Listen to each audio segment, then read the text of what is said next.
I think people basically ignore us for now. I mean, we're basically being ignored. I think that sums it up.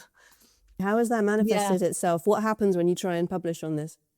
Oh my God. Well, it's a story of my life, by the way. You know, this started right at the beginning when I came up with the cryptochromes. It was such shock and horror, you know, some unknown person comes up with that. I mean, it's got to be wrong, or it can't be important, or we won't work on it, you know, and sort of that kind of attitude, very used to it.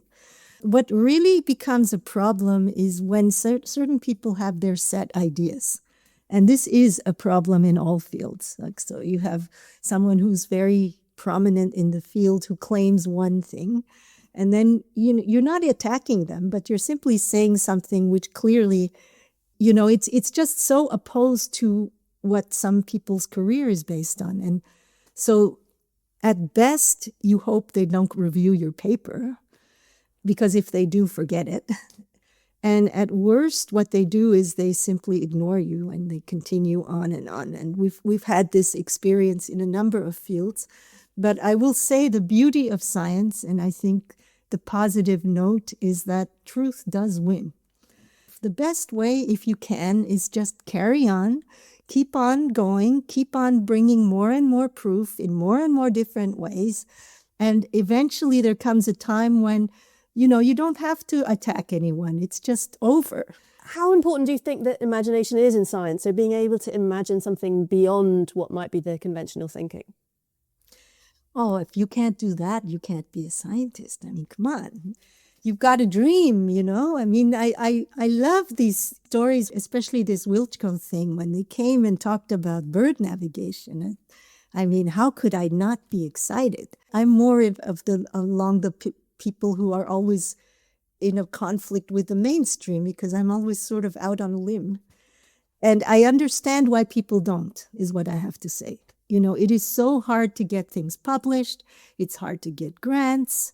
But in the old days, it was gentlemen scientists who did science, who were independently wealthy.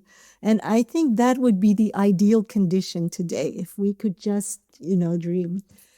But the other aspect of it is, in my case, is I always kept to facts. I think you can be out of the mainstream. You can say, well, I mean, clearly the bird does it.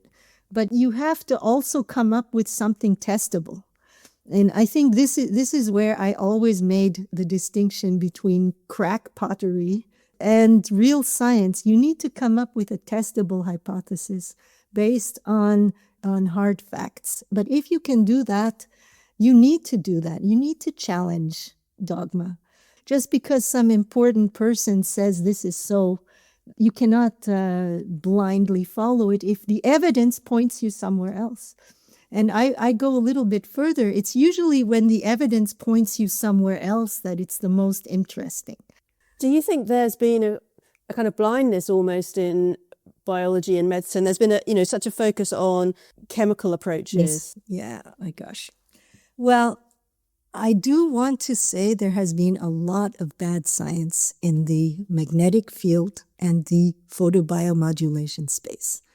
I've seen what they publish, and I think that skepticism is warranted, but not to the degree that there's almost an unwillingness to even do any research. Because today we have the tools to do it properly. Maybe when they started 50 years ago, no.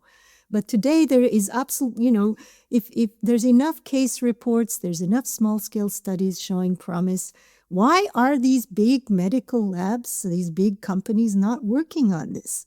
And I think there you're right. There is a bias by the industry because, God forbid you put something cheap and affordable and effective that will reduce the need for drugs into the hands of the population. I mean, we were thinking of the COVID epidemic. Actually, that's what brought me into this inflammation. We thought, in 4 days we can knock this down. This killing people was this lung inflammation. If you can knock it down in 4 days, why not use this? I couldn't find anybody who would be interested to try it. First of all, there's quackery, yeah. But secondly, there's this pro-drug, pro-pharma, the more complicated and difficult it sounds, the better it must be. And I hope to fight against this. But it has to be driven by large-scale studies showing that, yes, this works, it's easy, it's safe, it's cheap, and why are we not using it? And for that, unfortunately, it takes a lot of money.